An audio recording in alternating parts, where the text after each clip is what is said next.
My name is Doug Parker. I'm the host of Cruise Radio, and these are the top new cruise ships of 2018. We're going to look back and see what cruise ships debuted in 18 and what really made them stick out. Now, before we start, if you like these videos, feel free to subscribe to the channel or just give it a thumbs up, either or. I'd surely appreciate it. So jumping right in here, the first one is Royal Caribbean Symphony of the Seas. Now, this ship debuted in March of 2018, the 25th ship in the Royal Caribbean fleet, and it holds the title currently as the world's largest ship, a title that it stole from its sister ship, Harmony of the Seas, and that debuted in 2016.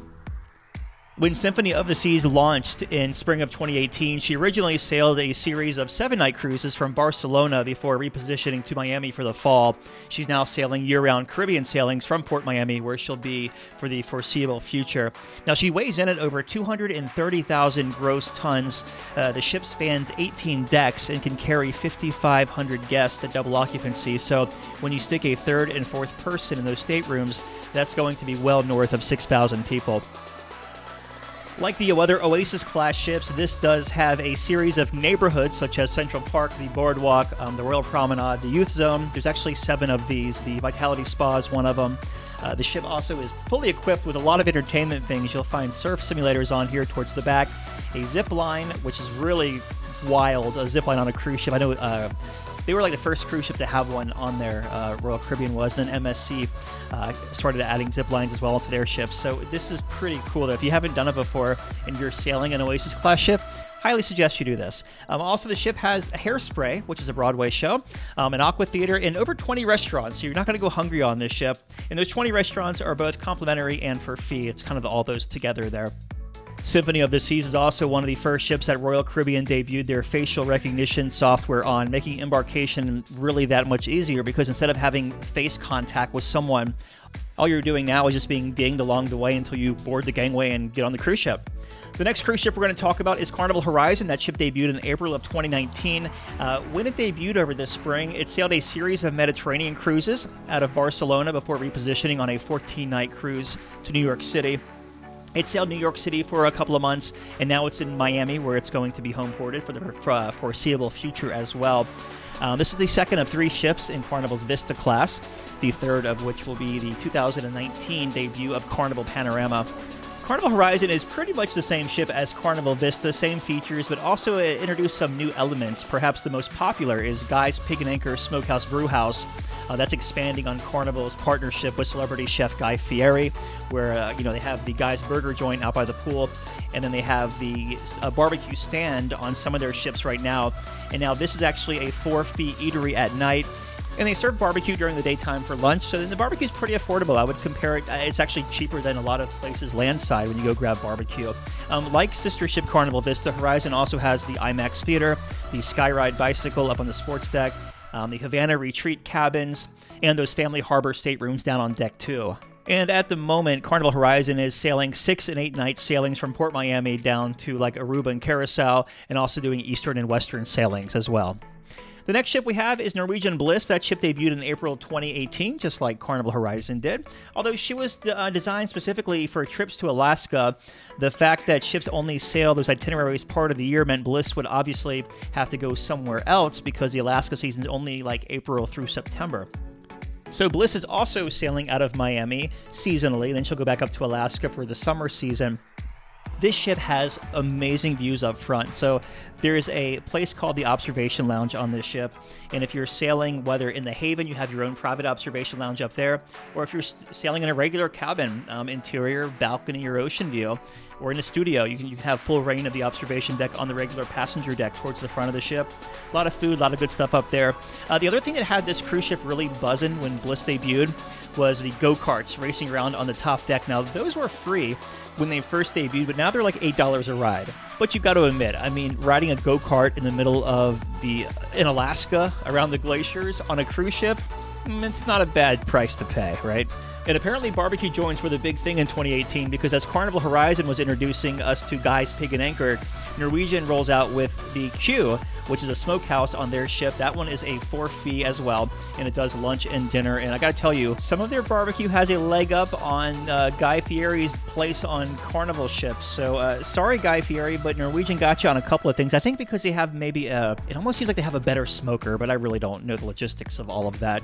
I know both ships had to get a special permit to have their smokers on board, but I digress. Also, there's a laser tag arena on Norwegian Bliss in a 4 fee, so a specialty dessert venue named Coco's. And you have to watch out for Coco's because they have these really good milkshakes with Snickers on them.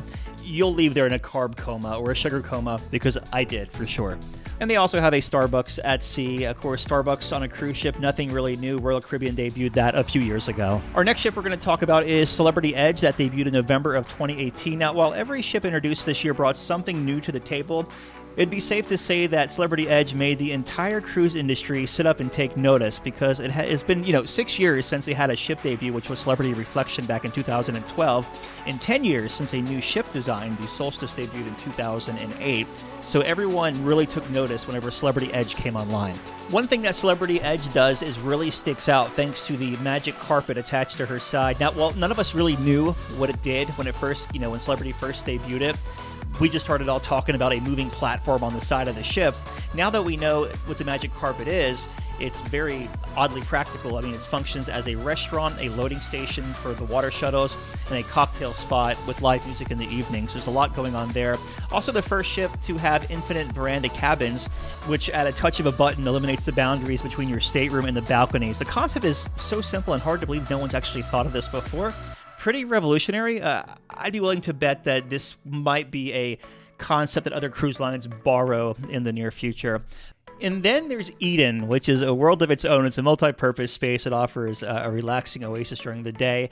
And during the evening time, Eden turns into this new world that's waiting to be explored. It's like other aspects of the ship, like the magic carpet, it's completely unique, it's bold, it's very innovative for Celebrity, and props to them for doing it. All I have to say is check out the bar in there, because they serve some really, really good drinks, and interact. I mean, you can interact with the Edenists, the hosts in there, and they're characters, we'll say that, because they really are. They're like actors, so... And the creativity actually spills over from Eden to the outside decks, because the hot tubs are shaped like giant champagne glasses. The jogging track, first of its kind at sea, gives you a really workout because there's hills in mind. 7 times around the track is 1 mile. And of course, like the past 2 ships we talked about, a barbecue joint, which is located on the rooftop bar, a really hip New York City rooftop type setting up there with a garden and all of that. Really cool. Celebrity Edge will be based in Port Everglades until the spring, and then she'll reposition over to Europe for a summer season, and then be sailing in the Caribbean once that summer season comes to an end. And last but not least, we have Holland America's Nieuw Statendam, which debuted in December of 2018. Now, while the other vessels we've talked about today would fall under a mega ship category, Holland America's Nieuw Amsterdam is a bit smaller, at least by today's standards. This is the sister ship to Koningsdam and comes in at barely under 100,000 tons, and carries around 2,666 guests at double occupancy. So if you stick a third or fourth person in that stateroom, you're going to go over 3,000 people on the ship, which makes her big enough to have everything you could want on a ship, but small enough that you won't get lost in the crowd.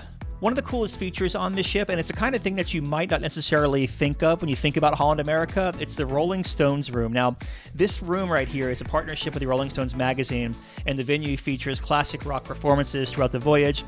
You'll also find some cool culinary experiences because of their partnership with America's Test Kitchen, which is the show on PBS. You won't find that on any other cruise line. Holland America has that on a couple of their cruise ships there. Also, the 2-story world stage. It's home to the original shows created especially for Holland America by BBC Earth, and it's done with a live orchestra. Really cool. Design-wise, the word that comes to mind here is sleek. Everything comes together to create almost a seamless flow from one part of the ship to another, so there's not a lot of lines. Everything's very curvy, and the ship was designed after musical instruments, so as you're walking through the ship, you can tell that. So there you have it. There's a recap of the 5 new cruise ships we saw in 2018. Once again, my name is Doug Parker. I'm the host of Cruise Radio. If you have any questions about any of these ships, feel free to leave them in the comments below. Thank you so much for watching.